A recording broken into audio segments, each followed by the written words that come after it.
All right, here we go, everybody. Welcome to another episode of Dear Dr. Fantasy. And for my guest today, I have someone very special and someone that is a major contributor to the fantasy community. It is my honor to have John. Now, John, I forgot to ask you how you pronounce your last name. I've been saying Morrow. Mauro. Okay. Yes. Yeah. So I've been more or less correct. Yeah. So that's good.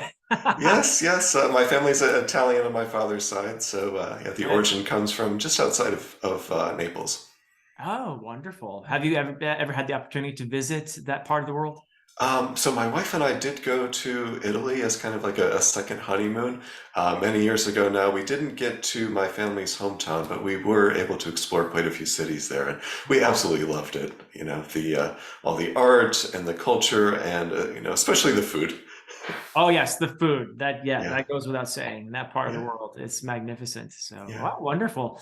Yeah. So anyway, yeah, I was saying, John, you're a huge contributor to our community, and I absolutely am a fan of your reviews. I think that you are a brilliant reviewer, Oh, thank you.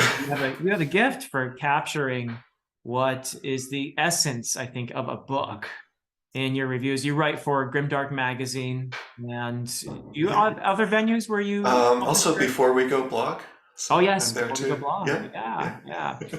And so you're also involved in SPFBO now as a Yes, yes, yeah, reviewer. both of us joining this year for the first time. Yep, yep.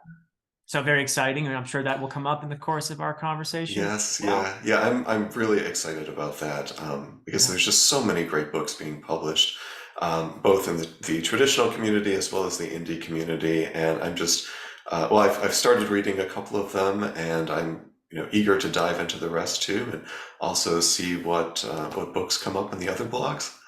yeah, yeah. It's exciting. It's a lot of fun. Hmm. I've started to do my reading as well, and I have my eye on one that I think I'm going to be reviewing for June. So Great, I'm excited. So great. yeah, I see that you're wearing your Penn State shirt there with Yes, the logo, yeah. which is great. So actually, you are a professor. You're a university professor at Penn State, which is Yeah. really cool, but not a literature professor.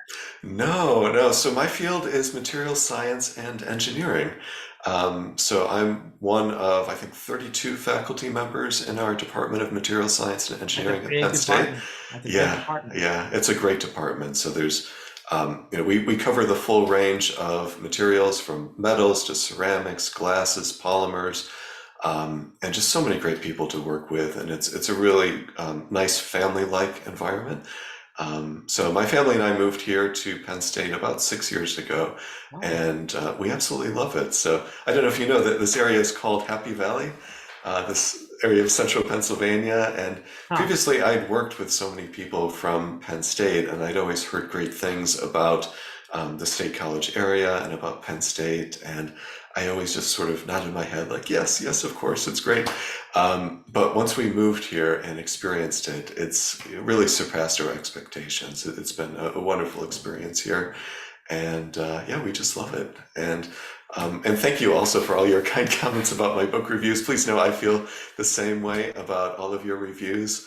All of the insights that you provide and the in-depth analysis is also very inspirational to me. And so it's such an honor to be able to have this conversation with you. And I Yeah. want to thank you for inviting me. Oh, this is great. I have long felt that you are a kindred spirit. So I've been looking forward to this very much. Although I will say it is somewhat ironic, a guy who loves grimdark literature who lives in Happy Valley. Indeed. So it's all about balance, right? The yin and the yang. Yes, I suppose. Somebody has to be grim in Happy Valley, right? Yes, yeah. So, so that is great. So if I could just ask a little bit more before we get into the books and your Sure. personal reading journey. Mhm. I'm curious about now. You mentioned materials science, and most of us have very little idea what all that means. And you mentioned Right. different mediums or Yeah, different materials, different classes of different materials, yes. classes of Yep. materials. What's your specialty within that? And what are the applications of what do you teach? Okay, great question. Thank you. Yeah. So my specialty is glass science. So I study glass for a living. And actually, this goes way back to when I was a little boy. I was 6 years old, living in upstate New York, and my parents took me to the Corning Museum of Glass. I don't know if you've heard of that. It's in upstate New York in the Finger Lakes region. And I just fell in love with glass at a very young age. I wanted to see every piece of glass in the museum, which takes a very long time because it's a huge museum. But I was captivated by all the different shapes that the glass could take on, all the different colors, all the different ways that it can be used to express things as both as an artistic medium, as well as its uses in science and engineering. So I had this idea in the back of my head from when I was a young boy that I loved glass. And then later on, I saw this wonderful video in my high school physics class from actually from my hometown university, Alfred University. And the professor there, she made kind of like a Bill Nye the Science Guy type of video Cool. about ceramics and glass. And it just captivated my imagination. And I said, that's what I want to do. So I went to Alfred University and I studied glass engineering science as well as computer science. And from there, I went to work at Corning Incorporated. So that's one of the world's leading glass companies. Wow. They actually sent me back to school to get my PhD, which I did in glass science. And I continued to work there. I was there for a total of 18 years at Corning. Wow. And so there I kind of straddled both the science and the engineering side of glass science. So I spent, probably about half of my time studying the fundamental chemistry and physics of glass and trying to develop new mathematical models that would describe how the properties of glass would change if you change, say, the underlying compositions. Oh, how cool. And So you're a researcher in that capacity more than a designer, is that correct? Yes, yeah, I was a researcher. Yep, and then the other half of my time there was spent on applying that knowledge towards the design of new glass compositions. And so it's something that most people don't really think about too much because normally glass is something that we take for granted or it's something that we look through rather than looking at. But every time you look at your smartphone, for example, there's a piece of glass on there, which is most likely Gorilla Glass, which is something that I worked on at Corning.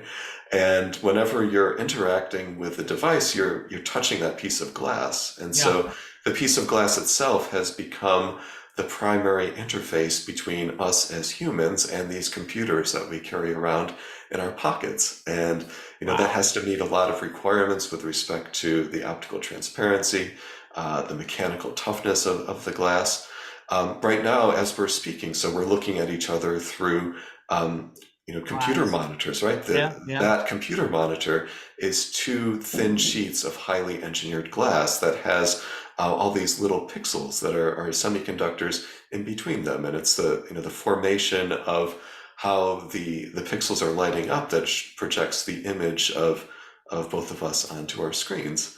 And we're also being connected by very thin strands of glass right now, optical fiber. So these are, the highest purity glass that's ever been made. It was invented at Corning back in 1970. And this transmits all of this information, all of this audio and video information at the speed of light over the internet. It all gets encoded as a light signal of zeros and ones. And it's sent, literally at the speed of light, and that's what connects the world now. And all of this is made possible by glass. Wow, my mind is just blown right now. This is so cool. The world is connected by glass. That could be the quote of this entire video. We could stop right now, and people would be like, "Wow," that is really cool. I love that. And so you had a hand in designing this thing that I that I poke with my finger all the time. Yes. my kids make fun of me because I still text like this. Yeah, I know. My daughter's much better at it. Yeah.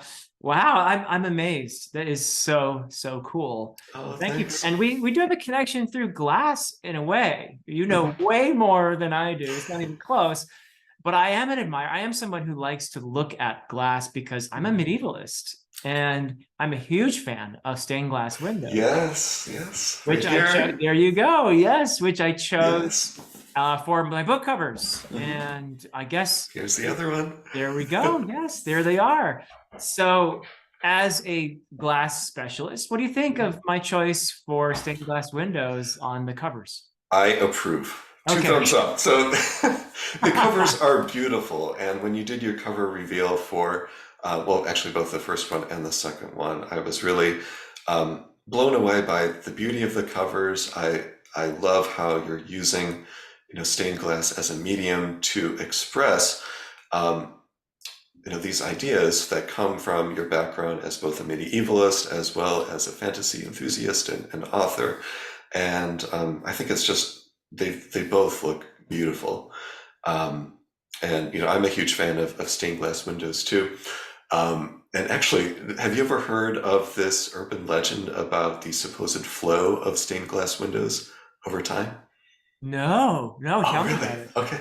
So it's a fairly common urban legend around the world that if you look at like an individual piece of stained glass in a medieval cathedral that's many hundreds of years old, Yeah. that in many cases the glass appears to be thicker at the bottom than it is at the top.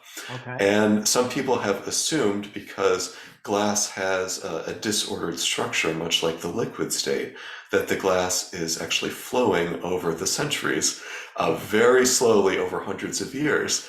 And a lot of people believe this to be true. And actually, one of the studies that actually one of my friends in Brazil did a study 20 years ago. One of my colleagues at Corning and I did an updated study more recently. Was we actually measured the viscosity of these medieval glasses and extrapolated to what it would be at room temperature and calculated what the flow rate of the glass would be over time. And glass actually does flow over time, but the time scale of the medieval stained glass flowing would be billions of years. It would be, longer than the age of the universe to be able to actually flow. So the real reason why glasses, these medieval glasses, are a little bit thicker at the bottom compared to the top is the medieval means that they had for manufacturing it. Right. So they would put a gob of molten glass on the end of a rod and basically spin it out, and it would spin into a disc. And that disc would get cut up into the individual pieces to make the stained glass windows. And so it's only natural that the glass would be a little bit thicker towards the middle of the disc. And then the stained glass artisan would put the thicker part at the bottom because at least it gives the impression of being more mechanically stable that way. I'm so glad I'm talking to you. This is so cool. But this idea of glass changing its properties over time is actually a really critical thing from an engineering point of view too. So we were just talking about the glass that's used in our computer screens. And one of the trends is that the resolution of computer monitors has become better and better, right? Mm-hmm. So the images become more realistic. And that's because the size of the pixels is becoming smaller and smaller. And the way these monitors are made is that companies like Corning make these sheets of flat glass. They get sold to the monitor manufacturers. So these are companies like, say, Samsung or Sharp. They take this thin sheet of glass, they heat it up to a temperature where they deposit all the semiconductors to build the pixels. And it's held at a high temperature for some amount of time and then cooled back down. And the dimensions of the glass actually change during that heat treatment. And so if they change too much, the pixels can become misaligned and the display doesn't work. So the number one most important property for enabling these advanced displays with higher resolutions is to control this so-called relaxation process, to try to minimize the flow or the shrinkage of glass during that time. And it all kind of ties back to this ancient problem of the supposed medieval glass flow. Oh, so cool. Wow. I love this. Okay. The world is a fascinating place. Indeed. Yeah. So just to go back to one last bit on the medieval stained glass, and you probably know Edward Burne-Jones. He was the designer in the 19th century of Right. stained glass windows for William Morris's company. Yes. Yeah. William Morris, the famous Mhm. poet, writer, Mhm. medievalist, translator of sagas, etc., who was a huge inspiration for Tolkien, actually. Mhm. Mhm. But yeah, I had this feeling that with a stained glass window, it's about color first and foremost. Right. Normally, I think when we look at a lot of book covers these days, they're about, I think we loved an awesome cover that has a more realistic presentation of Mhm. a human figure, Mhm. especially if there's something awesome like a cool sword or, Mhm. that sort of thing. With the stained glass window, I feel like the representation is more rigid. It's Mhm. it's more about the color. It's not about the realism of the portrayal. It's very stylized. Right. Right. And it's also, I think, like a frozen moment, Mhm. as opposed to this is my own personal theory, so Yeah. feel free to Yeah. disagree. It's like a frozen moment, as opposed to most covers where I feel like there's, yes, it's a captured moment, but you feel like in the next instant that sword will be sweeping in front of you. Whereas Right. stained glass window, it's there forever. Exactly. But you're Exactly. telling me there's a viscosity over billions of years. Yes. Yeah, and actually, when we consider these medieval windows too, one of their qualities besides the beautiful color is their durability. I mean, they're being exposed to water, to acid rain, and they're surviving for hundreds of years. Yeah, yeah. And that's why stained glass is the go-to medium for so much of artistic expression, going back to medieval days in Europe, as well as it being a really important artistic medium from Islamic art. Yeah. And very conducive to symbolism. Yes. That's one thing I love about the stained glass. And, Mhm. you know, you can put symbolism in paintings and other things, but I feel Mhm. like stained glass is an ideal form for symbolism, and Good. certainly been used for that over the centuries. Yes. Yeah. Yeah. So very cool. Thank you for indulging me with all. Thank you for indulging me too. Yeah, this is such a great topic, but let us talk about the literature. This is Yes. what people are here for, I guess, Mhm. although we're free to wander wherever we want. But Yeah. I am very curious how you got to be the reviewer that you are today, because you have Mhm. this whole professional side of your life, but Mhm. obviously you are a very passionate fan and student of the fantasy genre, Mhm. of speculative fiction. And Right. so I'm very curious how that happened. If you don't mind going on the theory, which is again Mhm. my own private theory, that Uh-huh. you are what you read. Uh-huh. What are some of the most formative reads for you over the years, going all the way back to Little John, perhaps? Oh, wow. All the way back to childhood. Sure. So I do subscribe to your theory that we are what we read. I think what we read is, it's so much a part of who we are and who we become and who we will be in the future. And I do believe that, most of the world's biggest problems can be solved through education, and that reading is a huge part of that. And so, anything we can do to promote reading is going to be beneficial both for individuals and for society as a whole. So thank you for asking me the question. If I go way back to Little John, first thing I want to do is give a shout out to my mom. Hey, Mom. Yeah. So Mom. she was a kindergarten teacher for more than 30 years. Oh, And wow. so she knew the greatest kids' books. And so I always had the greatest kids' books to read, starting from a very young age. And I would say the one that was probably the most special to me as a young child was The Very Hungry Caterpillar by Eric Carle. Carl. And Yeah. yeah, and Excellent. he's got this wonderful style that is it's unique to him, that It's you can just glass-like too, by the way. yes, The yeah. illustrations are somewhat glass-like, aren't They they? do have that vibe. It Yeah. was yeah, kind of a hand-painted collage Yeah. motif that he adopted, and you can just look at the cover of a book and know if it's an Eric Carle book, because he's got such a unique style. And that book, The Very Hungry Caterpillar, I read it I don't know how many times. My copy of the book was defective, though. It had little holes in the pages. Um, just kidding. Of course, the caterpillar is eating through the pages. Through the pages, yeah. Yeah, I remember And of course, that. so spoiler alert, at the end, of course, there's a metamorphosis and he becomes the butterfly. And it's, it's a beautiful book for kids, and it spawned my interest in nature as well. I would always love to go out and try to find the monarch caterpillars, and, we would watch them as they went into their chrysalis and became a butterfly. It was just a wonderful book. So that was my earliest kind of childhood memory in terms of love of literature.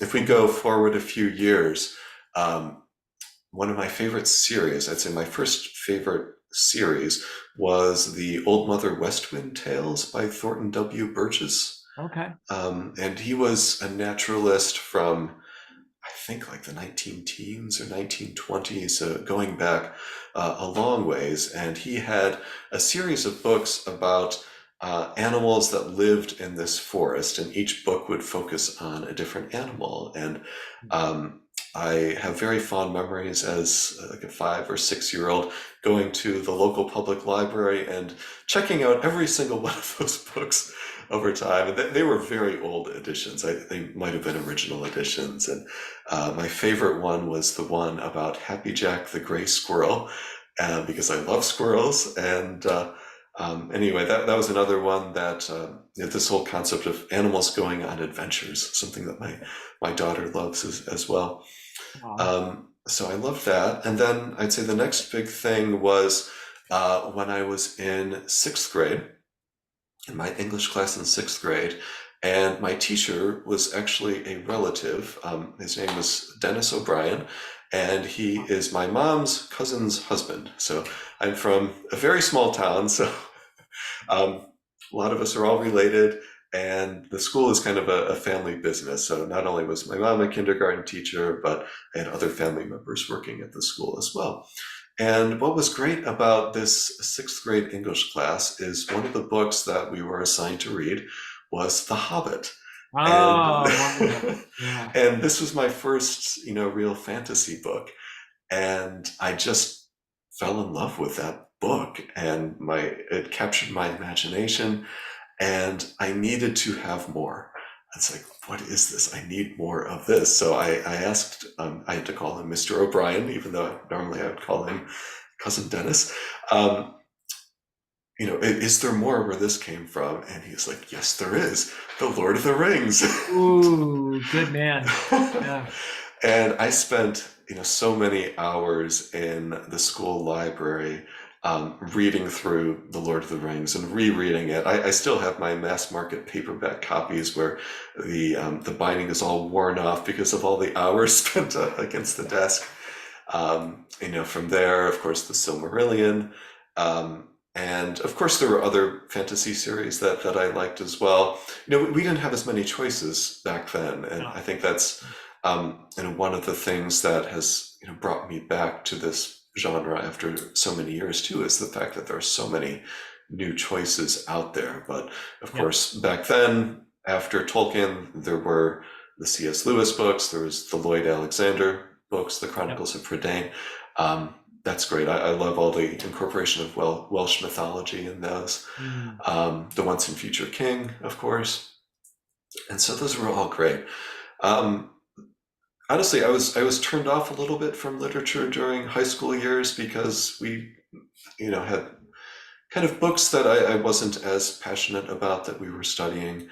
But the person who really got me back into my love of literature was one of my university professors, Fiona Tolhurst. Do you know her? I don't. Okay, so she was also a medievalist. Medievalist. Okay.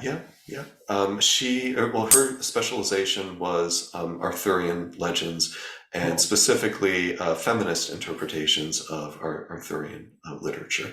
Nice. So she was a young assistant professor at Alfred University, where I went to school. Just starting off, she was, I think, just over a decade older than me. So, very young professor. and so passionate about fantasy and about Arthurian literature.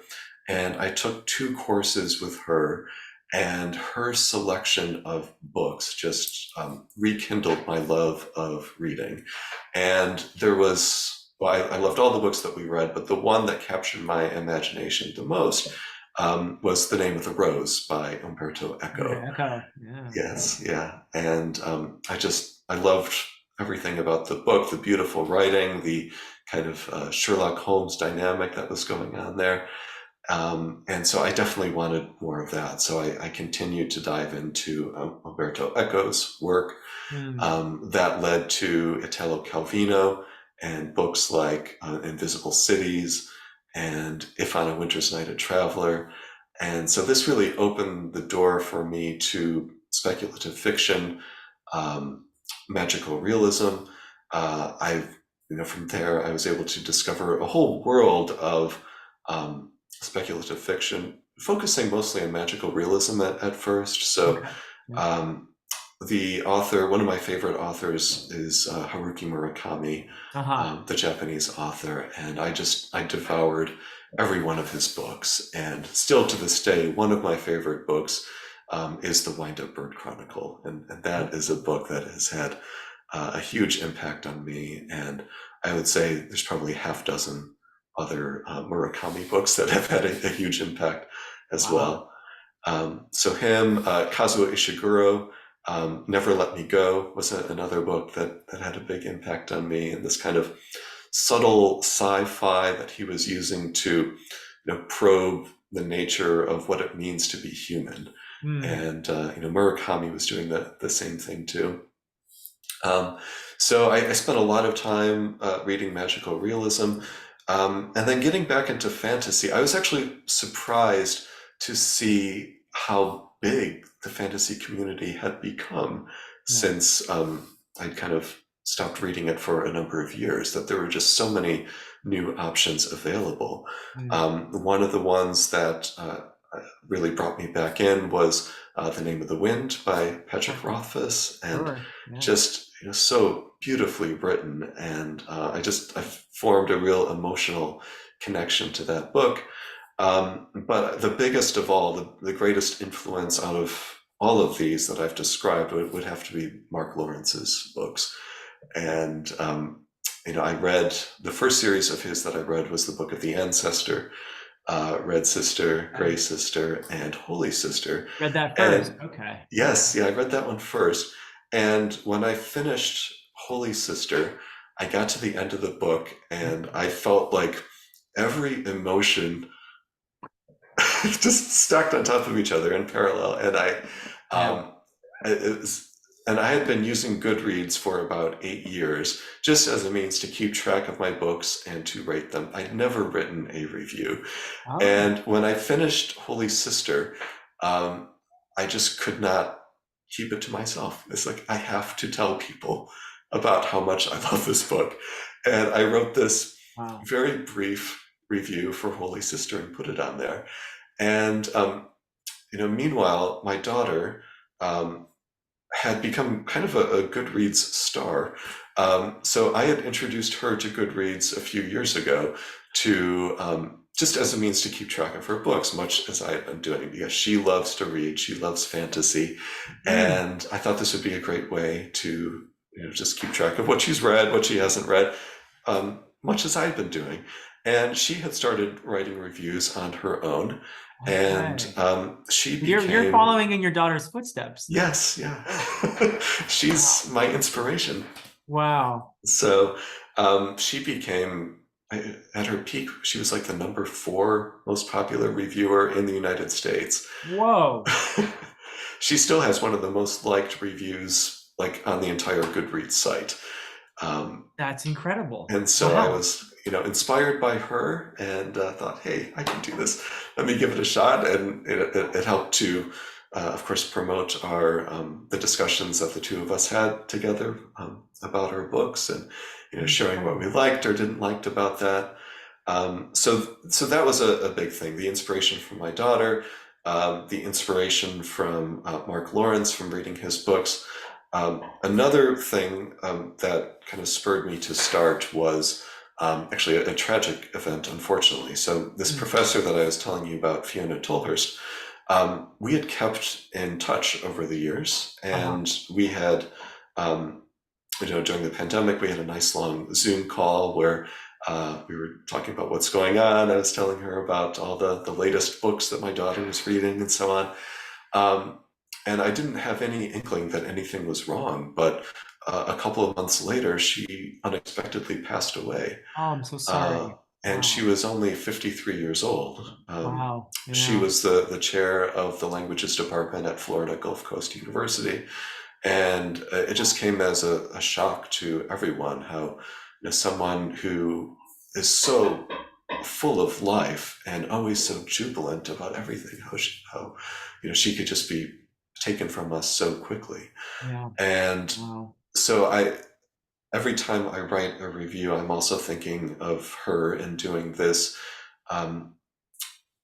in memory of her, that she Yeah. shared her love of literature with me and with so many other students. And I want to try to do my part to pass that on.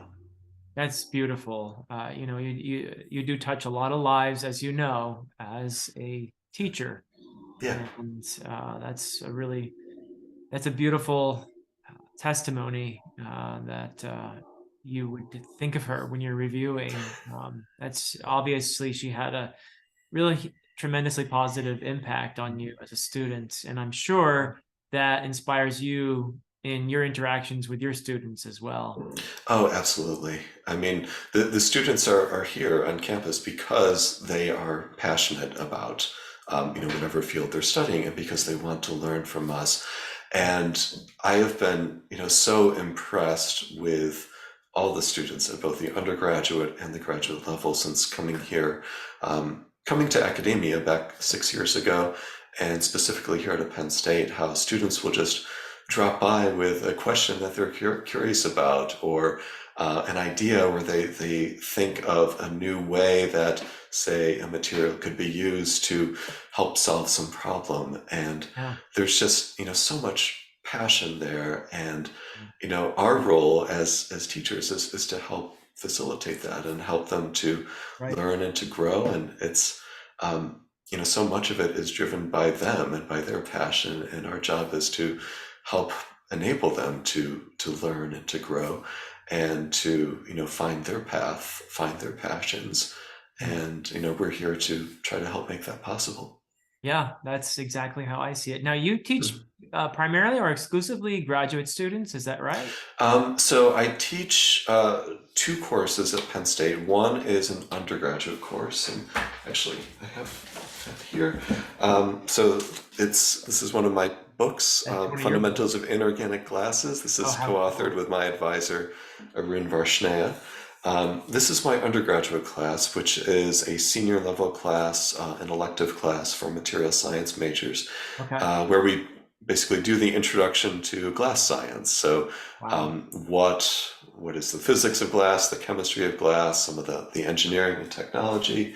And then my other class is at the graduate level. That's this one. This is my more recent book, Materials Wow. Kinetics. Congratulations. Thank you. Wow. Transport and rate phenomena.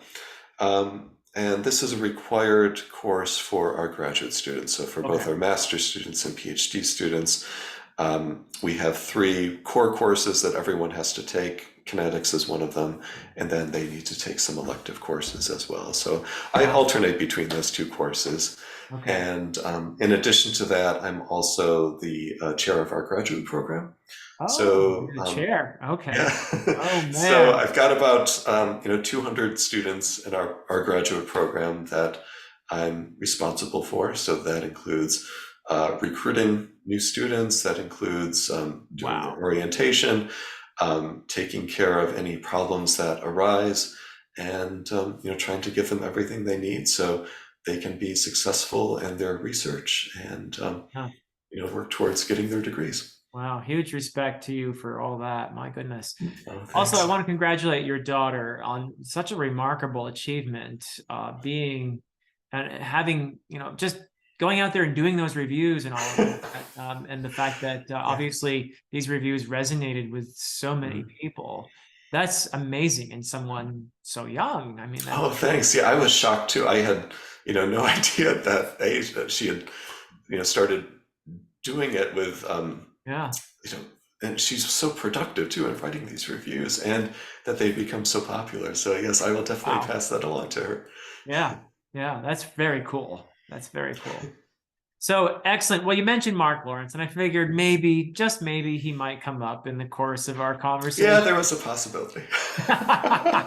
He is also one of my very favorite authors, an amazing writer, really, in so many ways. I have not read everything that he's published yet. I will.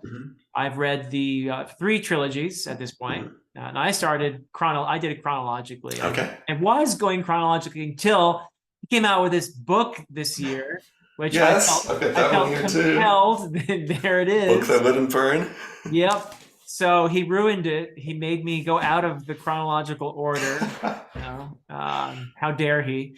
But I have finished Broken Empire and the Red Queen's War trilogy, and I more recently read the Book of the Ancestor, which I loved. It seems like with each trilogy, I fell more and more in love with his writing. And yeah.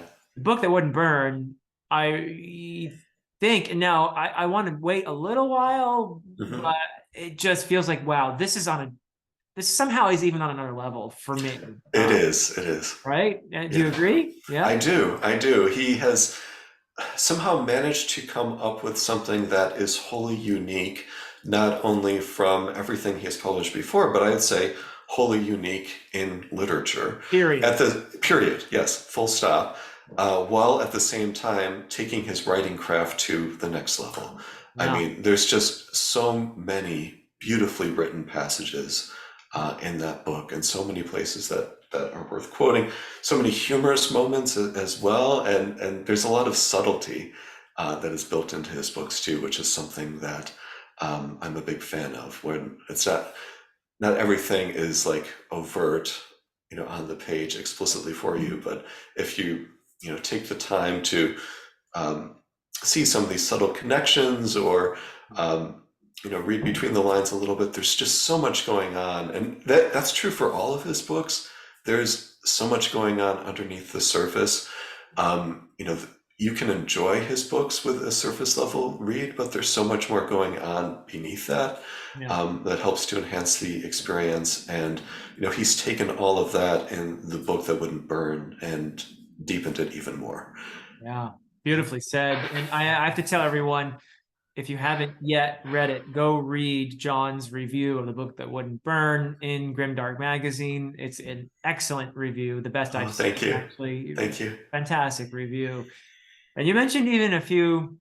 I struggled to think of something that I could compare this book to, because I feel like it's unique. But you did mention a few things that do bear some similarity. So that I found that part of your review very interesting. Oh, thanks. So I think Borges is the one who comes closest to mind. So Jorge Luis Borges.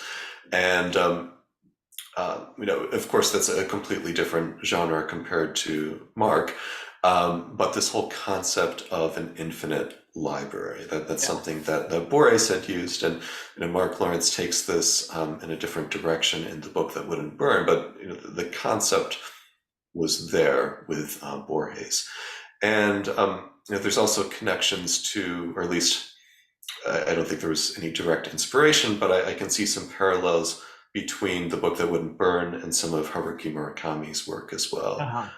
Especially 1Q84 is one of his, I think it's his longest book, and a wonderful example of magical realism. And it's told from the point of view of 2 different lead characters, one male, one female character, who are alternating chapters, and there are 2 parallel worlds, and one of them even has 2 moons, just like in the Book That Wouldn't Burn.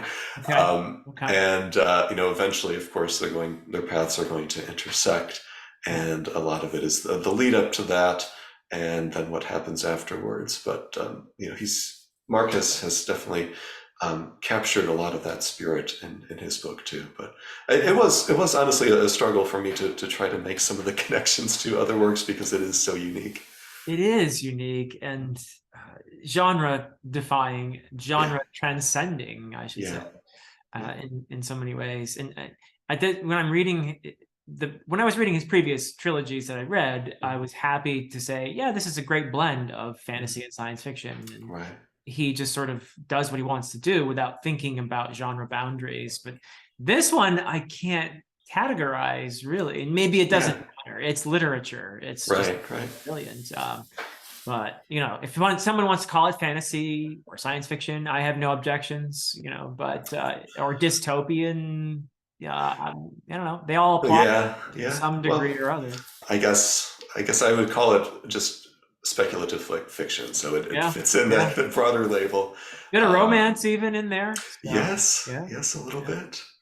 yeah. Um, but that's one of the things that really drew me to Mark's literature is this this crossover between fantasy Yeah. and science fiction. And of course, he's coming from a very deep scientific background, having degrees in physics and a PhD in mathematics, and having worked in Yeah. signal processing and artificial intelligence and all this stuff. And he's bringing all of that knowledge and incorporating it into his books in a way that some people might not even know that it's there. I mean, you can read it without recognizing that it's there and still enjoy the story.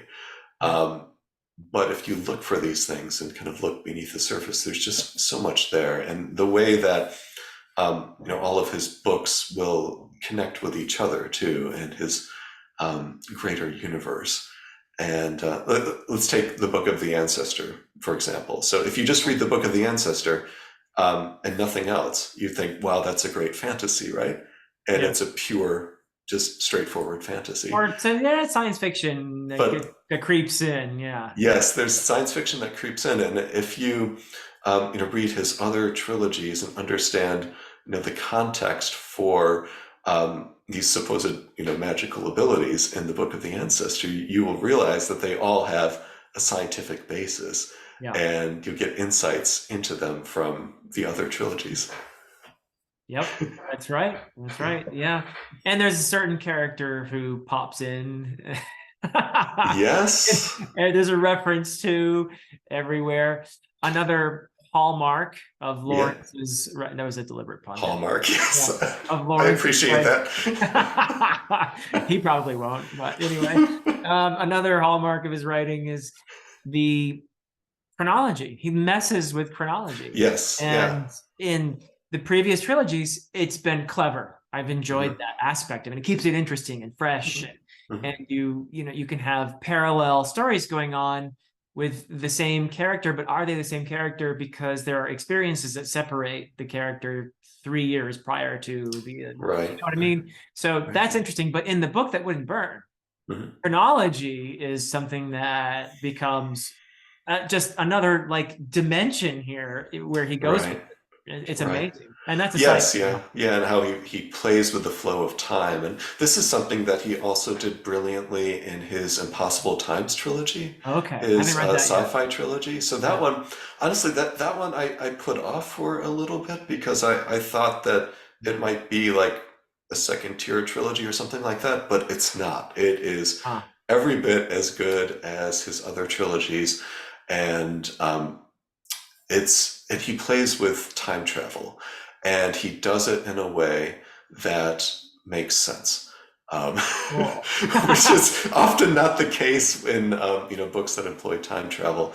Right. But so that this character that you mentioned, I'll use his name, Elias Taproot. So he is a figure that appears in every one of his trilogies, Yeah. and he is the unifying thread that draws it all together. Yeah. So Taproot starts off as his last name is Root, and his nickname is Tap. Root is, of course, a computer science reference. If you're going into Root, Huh. you are like the administrator with access to everything on the computing system around the server. Okay. And he starts off as one of these physicists who is working with the main character of the Impossible Times trilogy, Nick Hayes, on some of this time travel stuff. So, like if you remember in the Wheel of Oshime, at the end of the Red Queen's War trilogy, there were these people that were kind of frozen Oh in the yeah. cave. Yeah. So that all of that is explained in the Impossible Times trilogy. Oh wow. So cool. Yeah, you kind of have to read that then. Yeah. Yeah, yeah. Wow. I was intending to read that next. That's my Uh, next trilogy. Great. And I'm going chronologically, Mark Lawrence, Mhm. to stop putting out enticing new books. Mark, don't stop putting out it. Don't stop. I guess he has to make a living, right? So Yes. not Yeah. his fault. I'm catching up, but anyway, yeah, so it's so cool. Yeah, that is definitely another great Mhm. feature of his writing.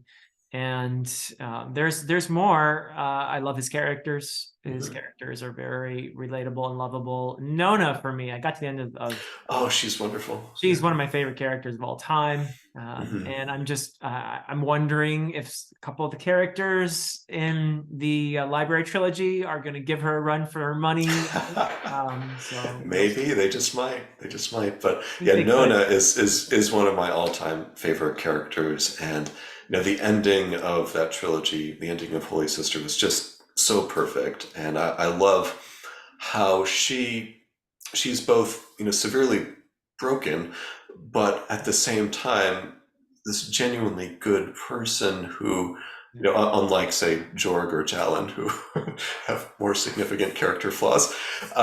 Slightly. But no, but Nona, she always comes back to this core value of friendship, and no matter what she is dealing with, whether it is a literal inner demon or um, friends who betray her or whatever, that she's always going back to this core principle of friendship, Yeah. and that just shines through beautifully in that book, and it's probably my favorite um, instance of like a magic school, this Sweet Uh-huh. Mercy convent, and Oh I yeah. love how he set that up, and I really love how he played with the notion of the chosen one.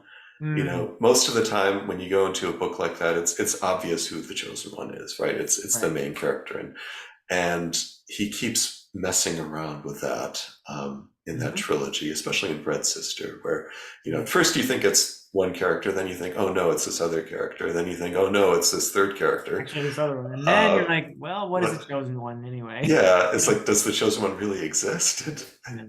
Yeah. Cool stuff. Yeah. Mhm. Yeah. No, he definitely has no problem messing with tropes as well. Yeah. Yeah. So yeah, that's a lot of fun. And the themes you mentioned, friendship is a huge one. I find there's a really beautiful friendship in Red Queen's War trilogy. It's at the heart of it, Yes. really. Oh, yes. Yeah. Yeah. Yeah. Yeah, that's another one. The relationship there between Jalen and Snorri, it's so well done. It's this, odd couple type of relationship where Jalen is, of course, he owns up to being lazy and, he's got all kinds of Yeah. qualities that are less than flattering. Um, but Snorri always sees the best in him Yeah. and believes the best in him, even when, maybe he doesn't deserve that. And, I don't know. I there's think time. Snorri's very persuasive, and I'm not Yeah. sure I trust Jalen as a narrator. So Oh, right, right. yeah. And right, because Jalen is always cutting himself down, right? Yeah. He's not trying to put himself up. And he did heroic things, right? Yes. But he doesn't spend time on that very much as a narrator. Um, and it's there, but I think both him and Jorg, they're both great examples of unreliable narrators, and they're providing, two different perspectives from two different unreliable sources, all in the same world, and you kind of have to piece it together from both trilogies, both the Broken Empire and Red Queen's War trilogy, to get kind Yeah. of the bigger picture of what's going on there. Especially politically. And I think Red Queen's War does a particularly good job, especially in The Liar's Key and in Wheel of Oshime, from the world building point of view. So, Oh you know, yeah. Jorg has this tunnel vision, right? And Jalen still has tunnel vision to a certain extent, but he sees things a bit more broadly. Yeah, yeah, I think that's fair. Yeah, for sure. Yeah. Well, we did talk a little bit about Mark Lawrence there. Could spend all day. So are there other authors that you would consider among your favorites in fantasy that you'd like to mention?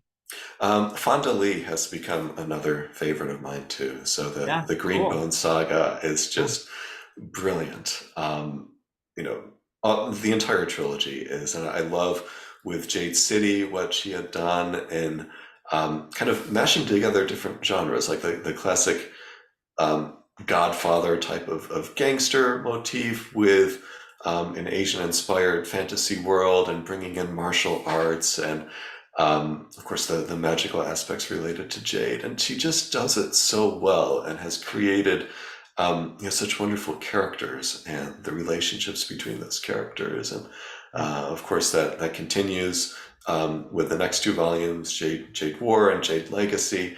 And as it continues, the scope just gets Like I've seen bigger that. and bigger. And I'm in actually 2/3 of the way through Jade War right now. okay, So, and great. I see definitely the scope is Mhm. widening. I'm expecting Jade Legacy to get even bigger.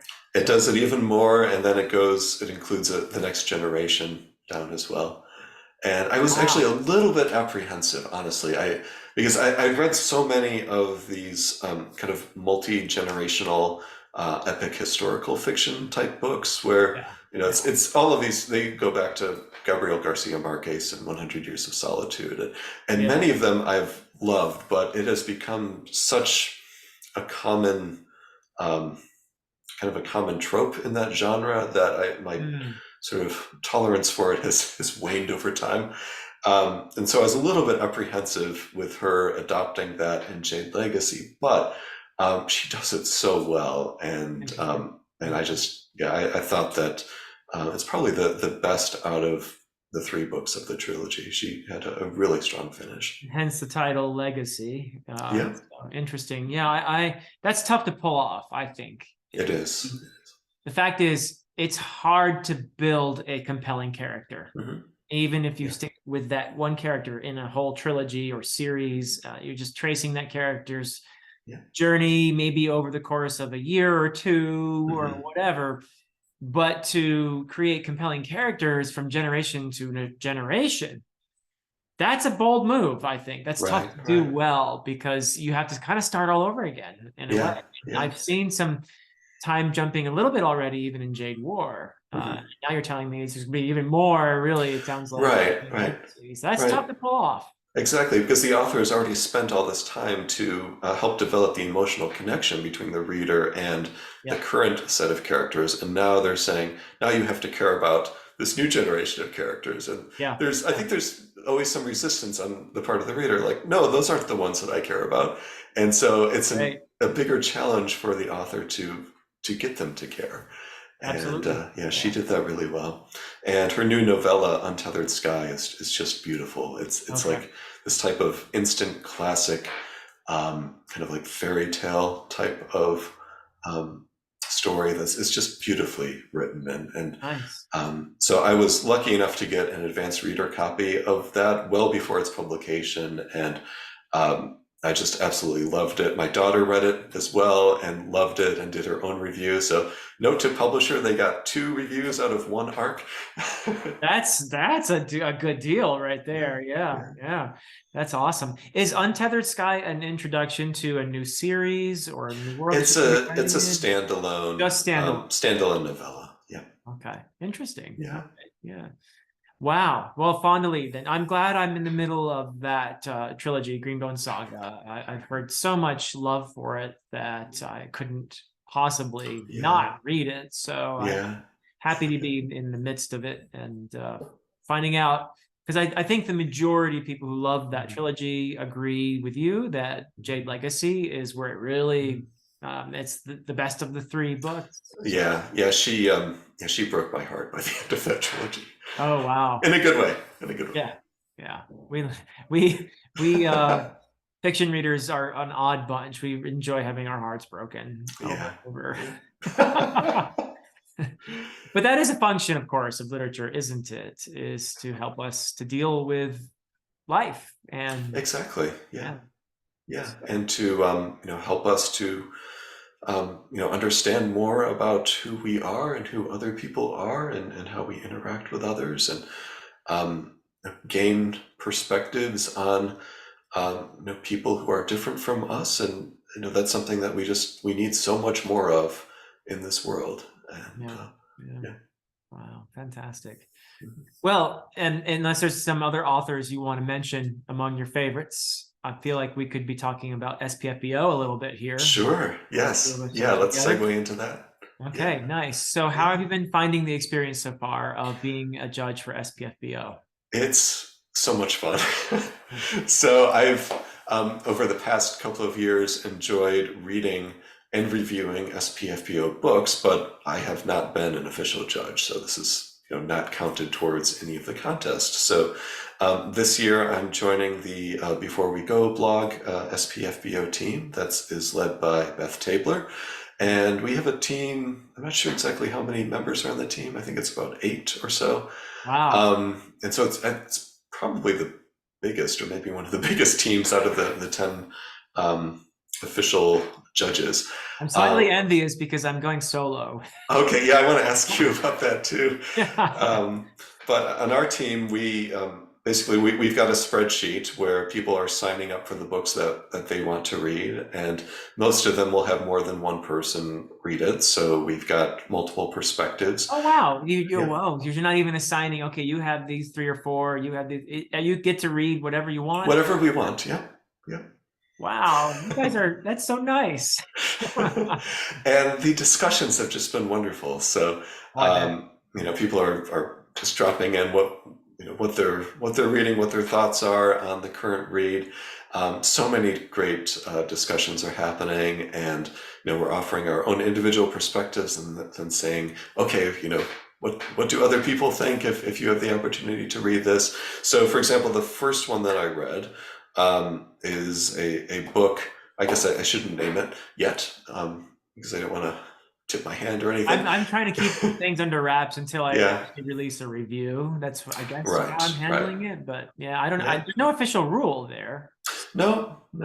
But one of the books that I read I was really excited based on the description, and there were a lot of things that I liked about the book. There were a couple of things that I thought could be better, but I was kind of on the fence about how to rank this ultimately. And so P.L. Stewart, who is a part of our team, and Oh, he's also wonderful. he is he is also reading it, and we'll be offering his perspective as well. So between the two of us, hopefully we'll come to some consensus on that.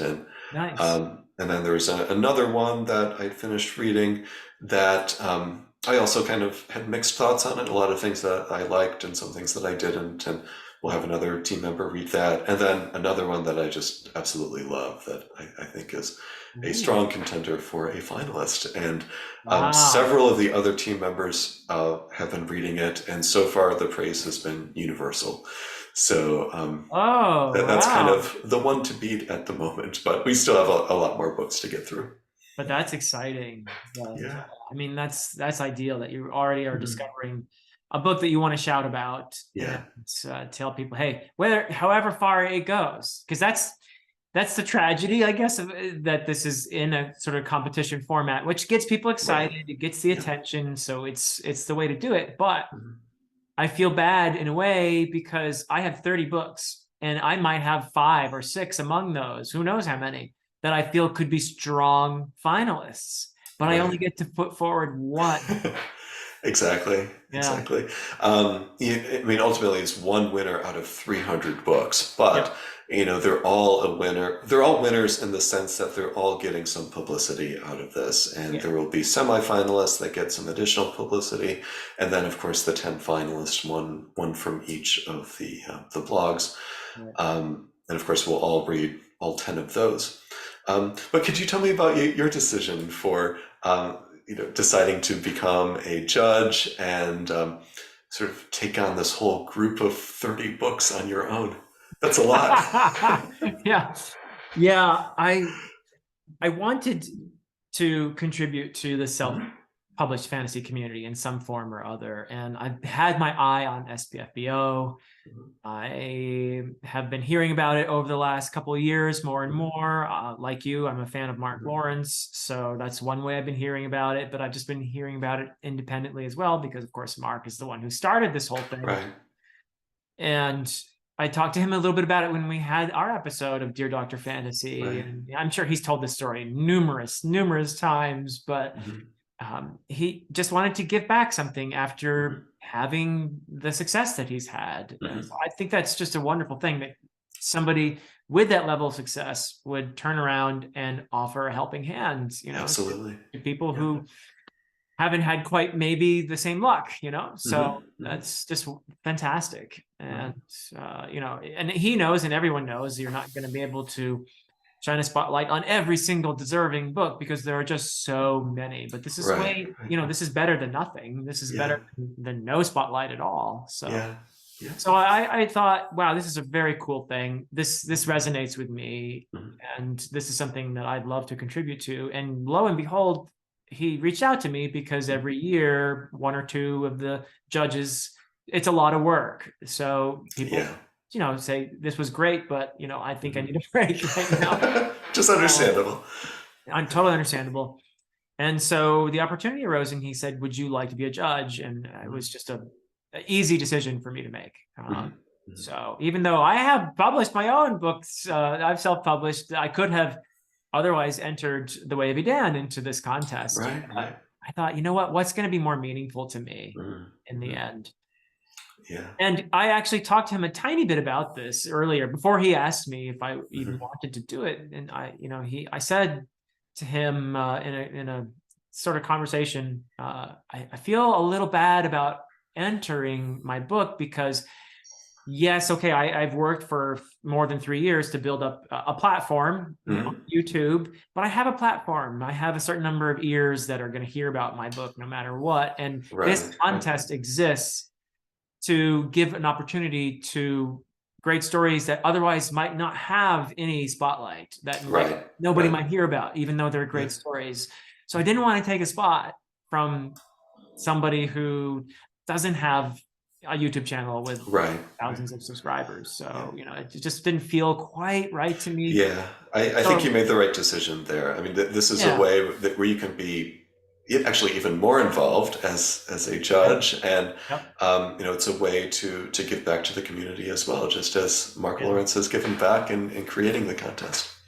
That's how I think about it. Now, I hope I don't sound like I'm not judging anybody who has a platform and enters their book. That no problem with that. If you're an established writer, you're self-publishing and you want to enter your book, totally. I have no issue that you're bringing a spotlight to the contest in a way, which is great. Which is great, because the contest has become more and more popular as well over the years.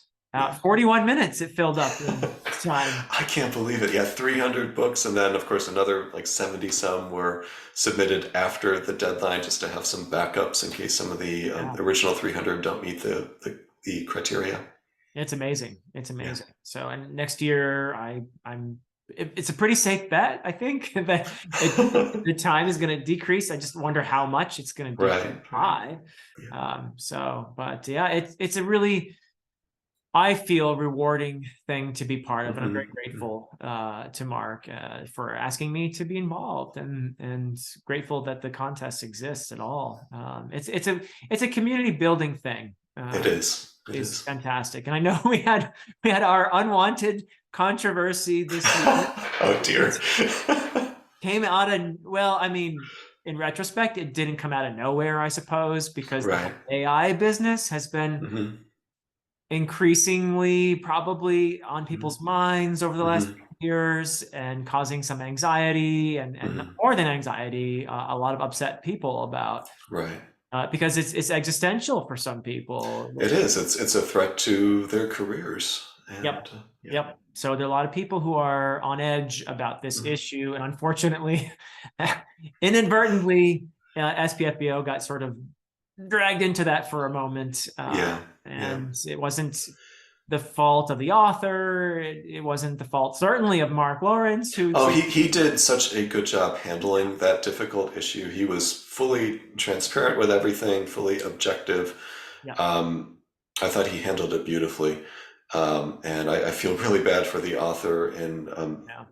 basically being lied to, and actually all of us were lied to by, of course, the artist not being forthcoming about The AI the use of element AI. in the Right? cover. Yeah. So just maybe there are a few people watching this who don't know all about that, but basically what happened is there is or was a cover contest associated with it's a fun thing with SPFBO.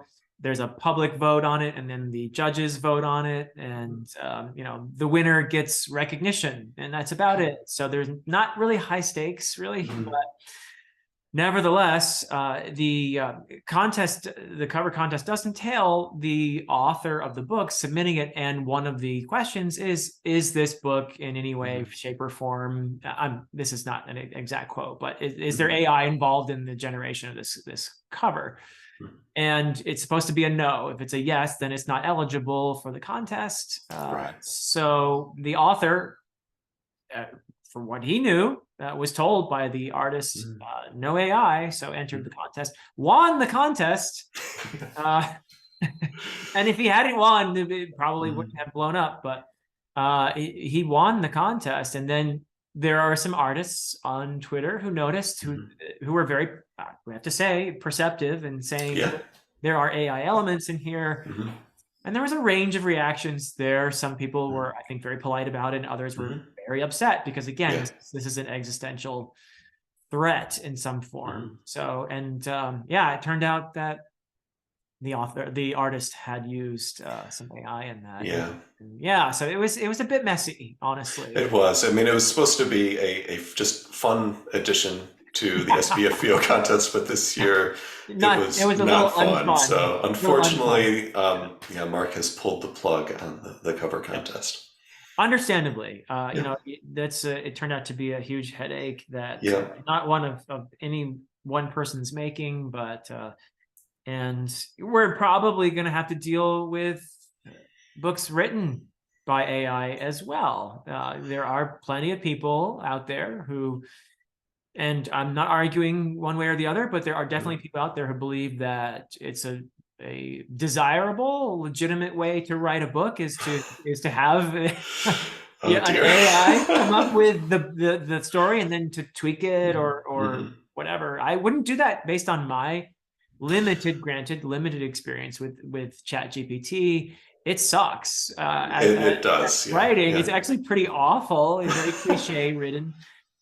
So I wouldn't personally. I feel like it would be more work to go over it and make it presentable than for me to just start from scratch. So that'll change maybe. But. Yeah, but that's intrinsic to how most AI works. So most AI works, and these are examples of like neural networks, basically, so-called deep learning, where basically you aggregate a whole bunch of information, whether it is textual information or image information in the case of AI art, and then train these neural networks based on the information that is coming in. And so when you prompt it to create something new, the only stuff that it knows is the stuff that it has already seen. Right. And so everything that it produces has to just be an interpolation, basically, of everything that it has seen. And so AI, at least based on all the main ones that have been developed so far, is incapable of coming up with anything that is an extrapolation outside of things that it has already seen. That makes sense. Like for example, if you train, like a simple case, train an AI to distinguish between a cat and a dog, and you feed it all these images of cats and dogs, and it can, quickly identify what is a cat and what is a dog 99.9% of the time. And then you feed it a rabbit, and it says, this is a cat. Because it doesn't know anything else. It hasn't been trained at anything outside of its sphere. And so it's incapable of creativity from that respect. And writing and art, as well as, science and engineering that are done at the graduate level. All of these things, any field of study, of human study, Mm. that is meant to go beyond what is already known, involves creativity. And AIs are not capable of that, at least currently. Mm. So anything that an AI generates is going to be derivative. Right, right. Yeah, I've definitely seen that. My friend Yeah. AP Canavan, whose channel is a Critical Dragon, has been Mhm. playing with Chat GPT a bit since we had our discussion on Yeah. and granted, we had a viewer who gave a couple prompts to Chat GPT to see if Mhm. it could write like Steven Erikson, and it was way off. It was terrible. It AP's was analysis was great. yeah, it was fun. It was more of a fun thing than anything else. Now there are people who left comments, and they're right that wait, you have to give it more. If you feed it, Mhm. which you can't do because of copyright. But Right. if you were to feed it more of Steven Erikson's writing, and you give it the right kind of prompt, because apparently you have to be some kind of expert in giving it prompts in order to get the best results out of it, then it might get closer. But the fact is, it's still being derivative in that case. It's not being creative. Exactly. And there are other legal issues too related to copyright, as you mentioned. So, Yeah. so we were dealing with this, for example, at Grimdark magazine, and I'm dealing with it right now. So I'm editor-in-chief of a technical journal called Journal of the American Ceramic Society. And, we recently had a request to use as one of the cover images of our journal, an AI generated image. And the answer is no. I mean, first of all, on principle, we don't want to do that. But legally, the publisher does not want to do that either because they cannot own the copyright on an image that was generated by AI, because it was built based on other people's images. So legally, there's no sort of clearance for us to use that and Yeah. copyright an image that was, based on other people's What a work. can of worms. Yeah. It really is. And Our then legal copyright system was not made with AI in mind. no, no, Yeah. no. And then AI text is another big thing. So we're just going through to try to work out our policy on, what if authors use AI generated text as part of their papers? Um, what is allowed, what is not allowed? And we haven't released the final policy yet, but it's going to include that, we're not allowing authors to use any AI generated text. All of the text that they present as part of their work that has their names on it, that must be written by them. If they want to use editing tools, they're welcome to use editing tools, but the original text Yeah. must be written by them, because they have to take responsibility for it. That's part of what being an author is saying, this is my work, right? I wrote this. And I'm taking responsibility for the content of what I have written.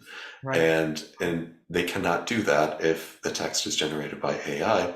There have been a couple instances back shortly after ChatGPT first came out where in a couple of technical journals, authors, I don't know if they thought they were being cute or what, but listed ChatGPT as a co-author on their technical publications.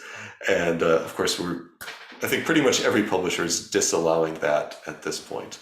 It seemed to be kind Well, of at least they were a honest gimmick. about it. Yeah, at least they were honest. Yeah, it's interesting because, again, I don't have a ton of experience, but I have some. And as an Mhm. educator, from an educator's perspective, I think that what I've seen so far is that I'm not deeply impressed with the Mhm. level of writing. However, I will say that ChatGPT seems to function fairly well as a grammar and spell checker. Mhm. And if you you use it that for that, maybe I could see where Yeah. you might, if particularly if you're weak in spelling and grammar, then it just seems like a glorified spell checker in a way. Yeah. Yeah. But as far as the generation of original text, Mhm. I'm not impressed. I Mhm. think it's it's pretty it's derivative is the word. Yeah, yeah. It is. It actually seems to be pretty easy to identify too, at It least at is this point. actually. Yeah, when you've seen a few excerpts of ChatGPT, you're like, Yeah, okay, I understand yeah, this thing's style here. yeah, yeah. So So let me ask you, as a college professor, of course, one of the things that we have to pay attention to is plagiarism, and of plagiarism. course, we emphasize this with our students about the seriousness of plagiarism as an academic integrity violation, and Right. also how easy it is to detect, and the repercussions for plagiarism. Right. And this is a new way to plagiarize. Is this something that you have seen in your classes, like people, students using ChatGPT and trying to pass it off as their own writing? But yeah, it's creeping in. It's Hmm. creeping in. Hmm. And usually the way these things work is the students find a new way to cheat, and then the technology catches up with, there will be tools provided, just Hmm. like we have like turnitin.com and Right. stuff like that that detect plagiarism. There will be tools that detect AI writing, and they're out Hmm. there already. Hmm. So it's a matter of the colleges and universities having to purchase these things and give them Right. access Right. to the professors and that sort of thing. Hmm. Although I will say, you can see it Hmm. as a professor. You know, Hmm. it's very easy to see. All you need to do is have a few samples of students writing, have the student writing Yeah. class times, and then if somebody tries to pass off anybody else's writing, it's just Mhm. bang. You know it. The Yeah. hard part is proving it, and Hmm. especially with ChatGPT and these Hmm. other writing generating AIs. That's harder right now, but I anticipate that it's going to be, like I said, there's going to be tools Yeah. that will be able to say, yep, this is AI generated, and then it'll be easier to deal with the students at that point, I think. Yeah, yeah. So do you think, so you mentioned that it may be a good editor, but do you think that there is a legitimate place for ChatGPT or other AI writing tools to actually be a part of the curriculum and aiding student learning? Or do you think that there's really no possibility of that? I'm kind of on the I fence wouldn't about this. I wouldn't call it a good editor right now. Hmm.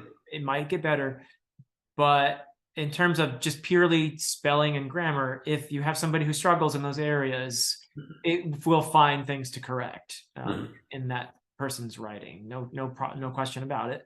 Hmm. Um, as far as stylistically, if you take a piece of what I would consider to be really great stylized writing and you feed it into ChatGPT and ask it to edit it, what happened? AP is the one who's really shown this to me. Yeah. What happens is ChatGPT dumbs it down. It Ah, basically takes away all the soul of the writing and yeah. puts it in a much more bland, Hmm. vanilla form. That's what ChatGPT does to what I think of as good writing. Hmm. Now, if you take bland vanilla writing and put it into ChatGPT, there's less of an effect there. Right, right. So, Yeah. so yeah, But I that's wouldn't call it a good editor. I would, if you, right. unless your intention is to make your writing more boring, then, Yeah, then but I think this is expected in how it's trained, right? Because if yes, you're feeding in like the universe of all written text that it has access to, right, and stuff that is truly well written and artistically written, that's a very small fraction of the universe of all text, and so it's yeah. gravitating towards the middle of the bell curve there. Right. But I would say right now, anyway, if you're someone who's thinking, oh, I'm going to use Mhm. ChatGPT, I don't have any ethical problem with that to write my book, and then I'm going to Mhm. tweak that and put my name on it. And, Mhm. okay, I'm not going to argue with you about that ethically, but as a stylistic choice, I would say that's not going to be a very good book. Right. So right now, I would say that's not, from my perspective, a Mhm. viable way to write compelling literature. Yes. Sorry. Yeah, but I mean, you're right. This is going to come up with SPFBO in the future. I mean, It just is. just as we have this AI art controversy, there will be a point Yeah. sometime in the future, maybe even next year. It wouldn't surprise me where at least one out of the 300 books that are submitted made use of AI in writing part of it, and maybe Mark will put a little button on the form, please confirm that you have not used AI in the writing of this book, and disqualify anything that says that they did. But Yeah.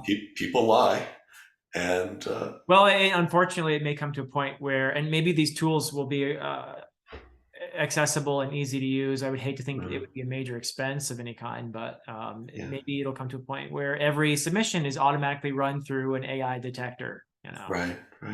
So Yeah. I mean, that's how we use Turnitin here. Yep. Yeah. Yep. Unfortunately, that's Yeah. what we are. Yeah. It's Most of the interesting. students get it. So, I mean, this is something we all emphasize, and the vast majority of the students are good about not plagiarizing, but there's always at least one. And it's just so disappointing when that happens, because it's like, how many times do I have to stress this during class, and about how serious it is, how easy it is to detect. I even show them an example of Turnitin with the highlighted text, and show them, this is the percentage that has been copied from other sources. See how easy it is for me to detect this, to go back to those other sources. And then they do it anyway. Yeah.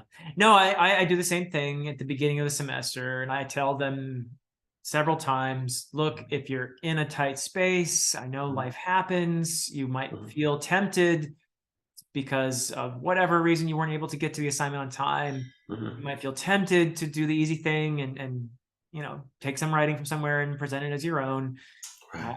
Talk to me first. I will work with you so that you can get your assignment done to the best of your ability, and you won't be risking failing the class, which is what will happen if you give me this plagiarized essay.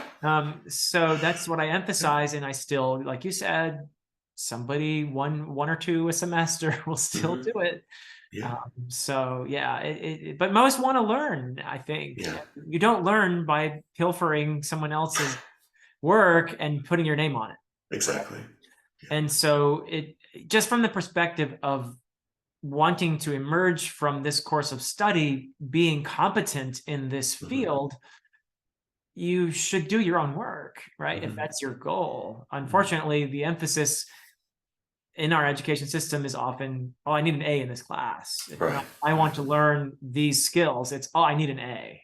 Right? So with that mentality, why wouldn't you cheat in order to get that A, right? I mean, there's some people who feel like they're entitled to that. Oh, they paid for it. Yeah. It's like, no, this isn't a business. Contrary to the way many administrations seem to be thinking about education, it is not a business. Right. So, that's me screaming there. So yes. Underline bold. Yeah. So wow. Well, we'll see what the future brings. But I'm glad that I'm in SPFBO, and these are things that are we just have to deal with, and mostly it's going to be fun.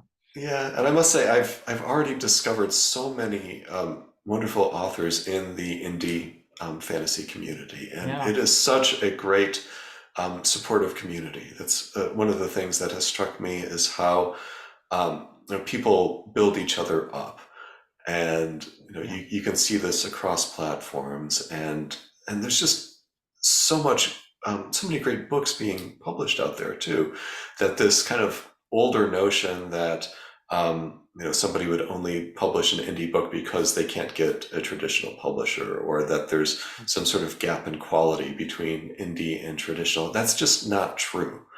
And especially not true now, when there's I mean, look, you've got your books here. These are gorgeous, and these are just beautifully written books that would be among the best of either indie or traditional published books, either one.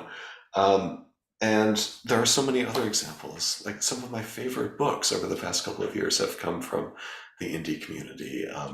It's like Crystal Matar's books, Legacy of Brightwash. I was like, wow, she just absolutely floored me with that book. And I'm excited to get her sequel, Legacy of Brick and Bone, sometime soon, and dive into that one too.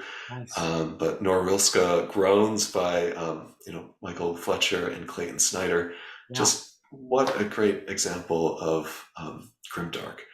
And it's Yeah. one of those books where upon finishing that book, I was thinking, oh, I wish I had that idea because it's just so good. Yeah. Another great one I read that's Grimdark is Richard Nell's Kings of Paradise. Oh, great. Yeah, that's the Great. I have first not read that international one yet. fan trilogy. Yeah, Mhm. I need to finish that trilogy, but it's Mhm. I was very impressed with this central character in that. And Dreams of the Dying by Mhm. Nicholas Litzau is one I read. Okay. That's just one of the best books, period. But certainly the best fantasy book I've ever seen dealing Mhm. with depression as a theme. Oh, wow. Yeah. Just beautifully, Yeah. beautifully done there. Um, Another book that actually, let me give you two more recommendations on that topic. So, fantasy books dealing with depression and a Yeah. really um, honest and authentic way. One is Anna Smith Sparks' latest book, A Woman of the Sword. Yes, I have my And eye on that. Yeah. oh, it's so good. And Yeah, I think her, Ed from the Brothers Gwyn recently talked about it. yes, yeah, yeah, he did. Um, it's just everything about that book is perfect. And another one is one of the current SPFBO contenders, Cold West by Clayton Snyder. Wow. And that's another book that just floored me. It's a relatively short book, but it is the emotions in that book are so raw. And both of them, Anna Smith Sparks' book and Clayton Snyder's book, they both tuned their writing style to like perfectly match the mental state of their characters, Wow. and it's just so well done. Yeah. Yeah, no, there are great ones. Like I'm a fan of Von Roycroft's The Severance one, and he's gonna have the book 2 out pretty soon. I think probably in July.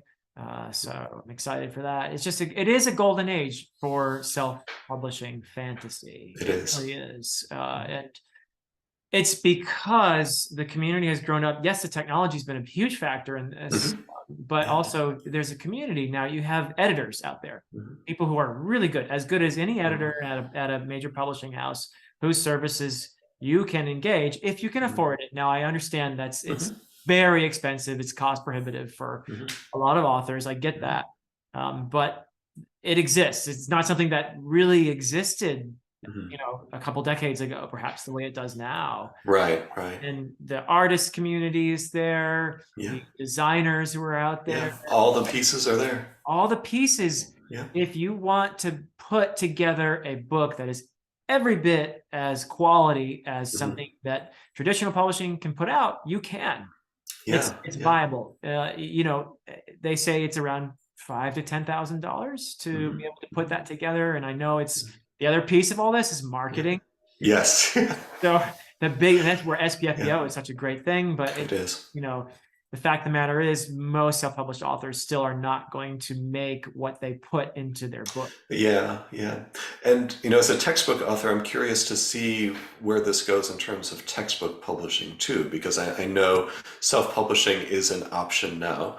For textbooks. That being said, the typesetting in textbooks is quite a bit more complicated compared to because of course there's you can't see this, but it's full of equations and and there's figures and it's a lot more challenging from a typesetting and just sort of general page layout point of view. Yeah, I don't think Vellum could do that textbook right now. Yeah, but I mean, nevertheless, the tools in principle are there. And there's certainly advantages to having the authors having greater control over their own work and the publication of their own work. So I'm really just curious to see where this goes in terms of textbook publishing as well. Yeah, no, it's the technology has been. This is a good side of technology, I guess. Yeah, right? That it's made this so viable now. Mm-hmm. And traditional publishing is not going to go away either. They do perform an important service, I think, in helping to bring out great stories. I'm not at all a severe critic of traditional publishing. I think they have an important role to play. Yeah, they do. But self-publishing is not just viable, but it's a very desirable option if you are willing to put on all these hats. That's the key. you have to be willing to work very hard as an author, any kind of author. And then you also have to be willing to engage all of these other professionals, if you can afford to help make your product as great as it can be, Right. to give you the best, most compelling story you can. And then you have to also be willing to put on that marketing hat and go out Yeah. there and Yeah. on social media. Yeah. And I think that can be the most difficult part Yes. for the authors who don't already have an established platform too. Like if I'd say many of the authors do have at least one platform where they've got a significant enough number of followers to be able to hopefully get the word out to them, Yeah. and maybe some of their friends, but a lot of them, don't even have that, and that becomes Right. a real challenge. And so I think that's where part of the power of SPFBO is that it puts all of the books on an equal playing field with respect to the individual author's, let's say, social media presence. Yeah, and it is difficult. Something like SPFBO is very special in that regard, because it is difficult to rise above the noise. It is. Yeah. Twitter is an example of it. Now, I'm on Twitter. I'm not very good at it, but I'm there. And what I notice about Twitter is just there's a lot of noise, and you could have 20 or 30 or 40,000 followers, put out a tweet, and you'll get 3 likes on it. Yeah. Something. And it just seems like, how meaningful is that?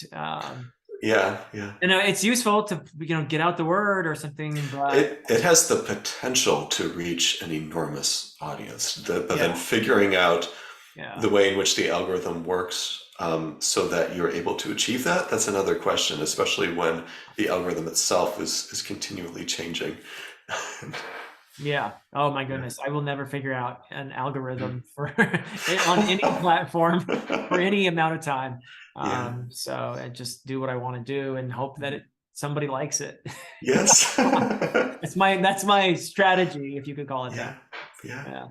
But yeah, I do find YouTube to be slightly more meaningful, I guess, in that there's a deeper level of engagement that is possible. Right. With long-term, long form Yeah. discussion and that sort of thing. It's more consistent in terms of people finding things too, because Maybe. if they're subscribed to your channel, then if you come out with a new video, the little dot's going to be there, so people Hopefully. will know that it's there, Yeah. and it's easier to find specific things that way too. And you always get such good engagement too on the comments. People have such thoughtful comments, and I appreciate the comments. I really do. And I've still managed to reply to initial comments. If somebody leaves a comment on a year-old video, I might not even know about it. So I can say I reply to every comment. But when a video is relatively new, I usually do get a notification, and I try to reply to everybody. Which is, I assume there could be a time when I can't do that, but they're important to me. So I try to keep that engagement going. Yeah, absolutely. So, how have you found this YouTube experience in terms of your day job as a professor?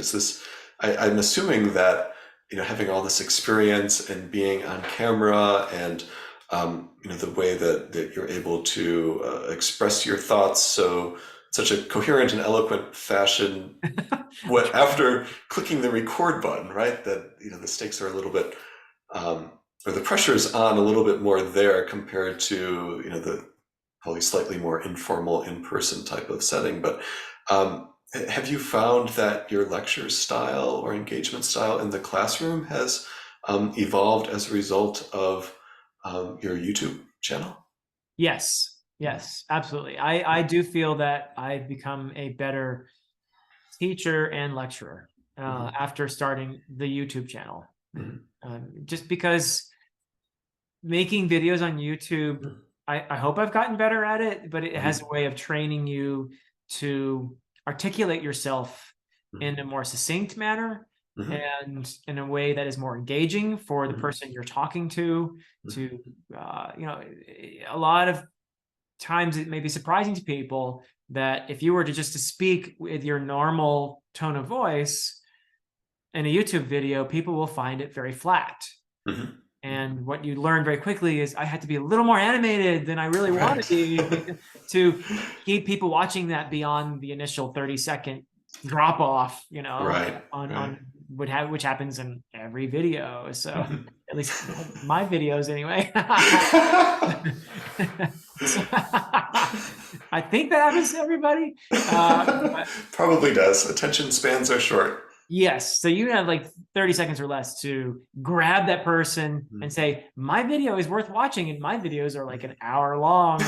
So, part of what I love about your videos is that you do this. You go in depth and you have the in-depth discussions and analysis and reviews that it's missing from a lot of booktube, not all of booktube, of course, but I know there are some videos that are obviously intentionally designed to appeal to shorter attention spans and try to maximize view count, and what gets sacrificed is the more in-depth nature of the discussions. Yeah, and that I just can't go there.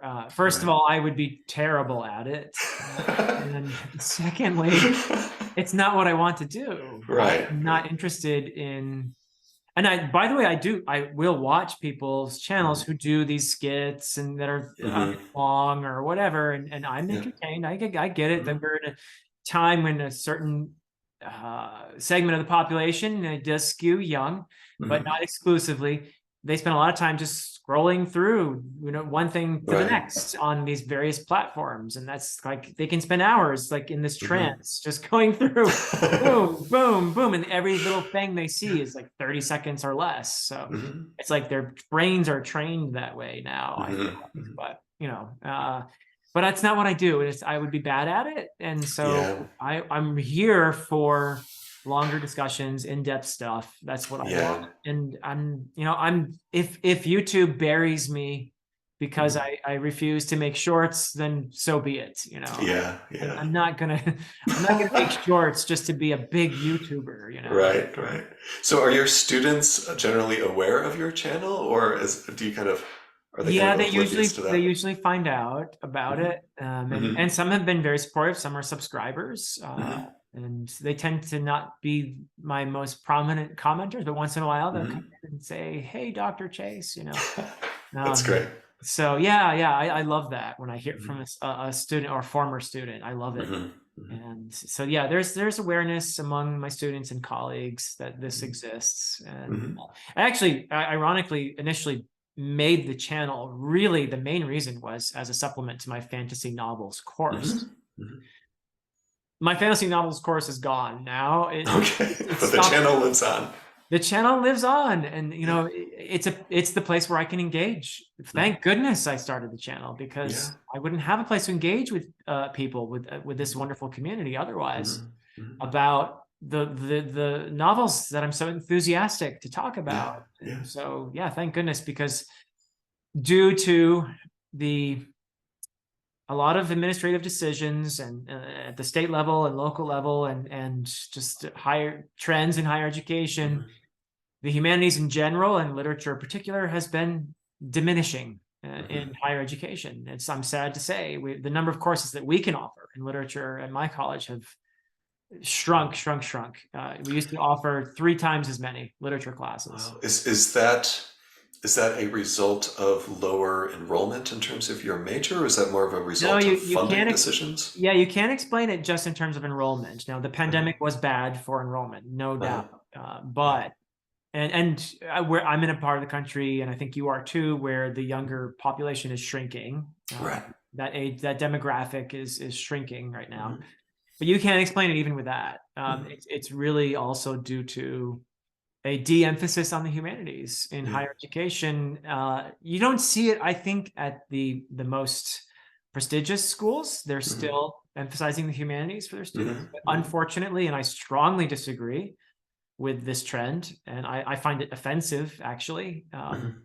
There's this notion that, students, they just want to get their degree in their field. They don't need philosophy. They don't need language. They don't need literature. They don't need history.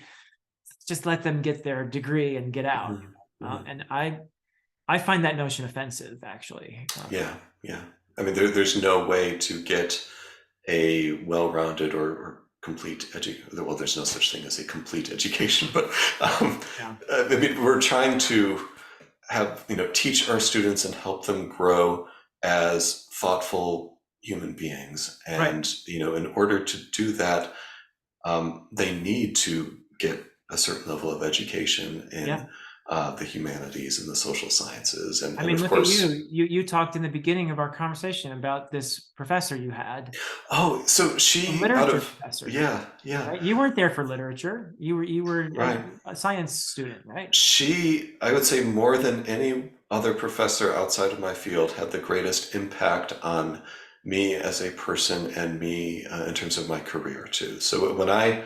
when I graduated high school, I would say I wrote well for a high schooler, meaning everything was grammatically correct, spelled correctly, and I could get all of my thoughts onto the page. But I wrote without any discernible style, and she made me see things about um, how the sentences should flow and the paragraph should flow, and how you should use different word choices and nearby sentences, and just so many little details that were never taught, at least to me, at the high school level, that she really opened my eyes to things that I never even considered in my own writing. And I readily adopted as much of that as I could. I still practice at it, but that's been such a key to my own success in my technical field too. Is it's not just the work that we do. The research that we do is useless if you're unable to communicate it.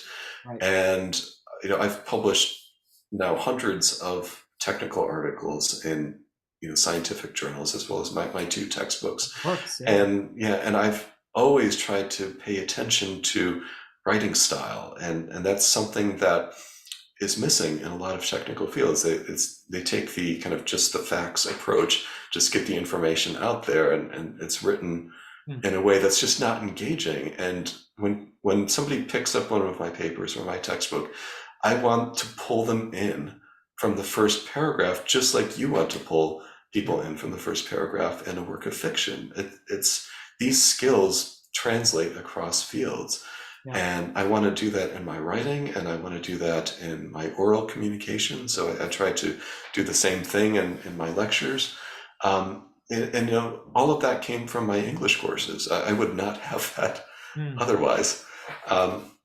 And one of the things that touched me the most when I came for my interview here at Penn State is one of the students caught me afterwards and told me how much they enjoyed my papers. Wow. And how well they were written. And it touched me on multiple levels. Like, first of all, you actually read my papers. but that, they noticed the effort put into the writing style itself. Yeah. So I try to do What a that with compliment. my Yeah. own students as well. It's, they're all coming from different backgrounds with different experiences. And for some of them, it's easier to adopt compared to others, and some might not ever get to that point. But it's so important in conveying that. And I don't know if it's like this in the humanities too, among faculty, but there's such a pressure in the sciences and engineering for students, and especially for faculty, to publish as much as possible. Like they want to get the greatest number of journal publications as possible. And that can often sacrifice the quality of the work or the quality of the writing, because they look at, say, I don't know, do you use Google Scholar in your field? I'm familiar with it. Okay, but basically it's a numbers game. So like the number of publications, the number of times things have been cited, your so-called H index, and they're applying this to journals as well. And all of these decisions are being based on these arbitrarily defined numbers that ultimately are meaningless. And that is true. I could not agree more. And again, this is a system that is asking for a lot of rubbish to be spewed out into the world. And then, yes, it is like this in the humanities, because now I work at a community college, so I don't have the publish or perish kind of pressure that my colleagues at four-year schools, especially, the larger universities or the more prestigious, smaller private schools, they have much more pressure to publish. Yeah. And I do think that a lot of what gets published it's half-hearted. It's not really, it's just published for the sake of keeping that job, and Right. it's not something that the world actually needed so much. Yeah. Yeah. So, I had fun writing my dissertation, and I, for a millisecond, thought, should I publish this? And then I thought, well, there's probably like 6 people in the world who would want to read this. So, you know what? They could get it from my university library if they want to. And I don't think I should be wasting the paper. Wow. As much So, as I what was the love writing. topic? What was the topic of your dissertation? So I mentioned William Morris earlier. I wrote a dissertation for my PhD on his translations of Icelandic saga that he did with an Icelandic fellow named Eiríkur Magnusson, and also his Beowulf translation, and the effect of the language of these translations on his writing, including his what they were called prose romances in the 1890s. They're fantasy. They're basically what inspired Tolkien to write fantasy. So I was looking at that and the kind of the politics, if you will, because in the 19th century, the medieval period was very popular, and it was idealized in many ways. And a lot of that idealization had a lot to do with the politics of the present. So I looked at that as well. Yeah. So it was a medievalism kind of dissertation. And my master's thesis was an edition and a translation of the Old English poem "The Wanderer." Oh, wow. Yeah. Wow. So are you still up on your Old English? Yes, I actually stay pretty. I will read in Old English fairly often, so I keep it fresh. And I've translated enough Old English into modern English that it's pretty easy for me. So I've even done a little bit. I translated Stephen Erickson, one of my very favorite writers, asked me to translate a poem he wrote in modern English into Old English, which I did. That's so cool. It's at the beginning of the Malazan Book of the Fallen, the poem that starts the whole thing, and I translated it into Old English, which is actually much harder than the reverse. I'm used to translating from Old English to modern English, but to get it right from modern to Old English, that was a task. Right. So did you try to capture his style in Old English, or what kind of... Yeah, it's probably more like the style of Old English poetry than in a way. I Old Englishized it, I guess. But yeah, I got across the meaning, and there were definitely some important considerations in getting across Erickson's themes and style, and I had to find the right word in the right place, and I tried to give it the rhythm of Old English poetry, which is distinctive from modern poetry. It's very rhythmic. It's alliterative, and it has 4 stresses in every line. So I tried to reproduce that to make it feel like if an Anglo-Saxon from, let's say, 800 were to read this, they would get it. So that I don't know if that would actually be true. I think it would be.